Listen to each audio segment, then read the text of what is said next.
নিয়মিত গোল করলে ফুটবলে প্রায়ই বলা হয় গোল মেশিন। সে হিসেবে অমিত হাসানকে রান মেশিন না বললে ভুলই হবে। ঘরোয়া ক্রিকেটে বেশ কয়েক বছর ধরেই তিনি ধারাবাহিক পারফর্মার। এবার জায়গা হলো জাতীয় দলেও। পরিসংখ্যানই বলে দিচ্ছে কেন তিনি জাতীয় দলে। যদিও প্রধান নির্বাচক হাবিবুল বাশার আলাদা করে ব্যাখ্যা করলেন অমিতকে টেস্ট দলে ডাকার।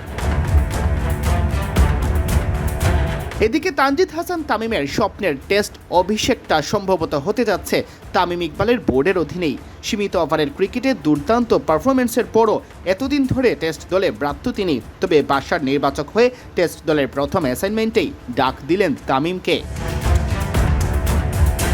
তানজিদ তামিমকে দলে নেওয়ার ব্যাখ্যায় প্রধান নির্বাচক বলেন, তানজিদ আমাদের টেস্ট ক্রিকেটের পরিকল্পনায় ছিল। তার প্রথম শ্রেণীর ক্রিকেটের রেকর্ড খুবই ভালো এবং আমরা মনে করেছি টেস্টে নিজের সামর্থ্য দেখানোর সুযোগটা সে ডিজার্ভ করে।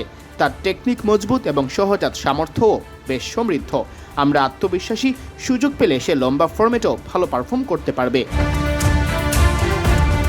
এদিকে অমিত হাসান মিডল অর্ডারে হতে পারেন বাংলাদেশ টেস্ট দলের শক্ত গাঁথুনি। এখন পর্যন্ত ৪৯টি লাল বলের ম্যাচ খেলেছেন, গড় ৪৯-এরও বেশি, আছে ১১টি সেঞ্চুরি, সাথে ১৭টি হাফ সেঞ্চুরি। তাকে আরও আগে দলে নেওয়ার দাবি উঠেছিল।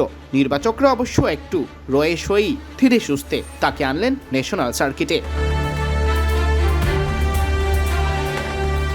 অমিতকে দলে নেওয়ার ব্যাখ্যায় বাশার বলেন, অমিত দলে ডাক পাওয়ার যোগ্যতা অর্জন করেছে কারণ সে আমাদের প্রথম শ্রেণীর ক্রিকেটের অন্যতম ধারাবাহিক একজন ব্যাটার। তার মানসিক দৃঢ়তা আলাদা করে নজর কাড়ে এবং আমরা বিশ্বাস করি টেস্ট ক্রিকেটের জন্য এটা খুবই উপযোগী। এই ফরম্যাটে ধৈর্য ও শৃঙ্খলা দরকার, আর সে দীর্ঘ সময় ধরে এই গুণগুলো দেখিয়ে আসছে।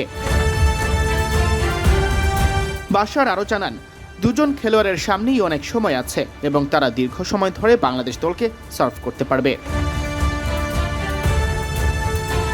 অধিনায়ক নাজমুল হোসেন শান্ত ও সহ অধিনায়ক মেহেদী হাসান মিরাজ ছাড়াও পাকিস্তানের বিপক্ষে ঢাকা টেস্টের জন্য ঘোষিত বাংলাদেশের স্কোয়াডে আছেন মাহমুদুল হাসান জয়, সাদমান ইসলাম অনিক, মুমিনুল হক, মুশফিকুর রহিম, লিটন কুমার দাস, তাইজুল ইসলাম, নাইম হাসান, ইবাদত হোসেন চৌধুরী, শরীফুল ইসলাম, তাসকিন আহমেদ, নাহিদ রানা, তানজিদ হাসান তামিম ও অমিত হাসান।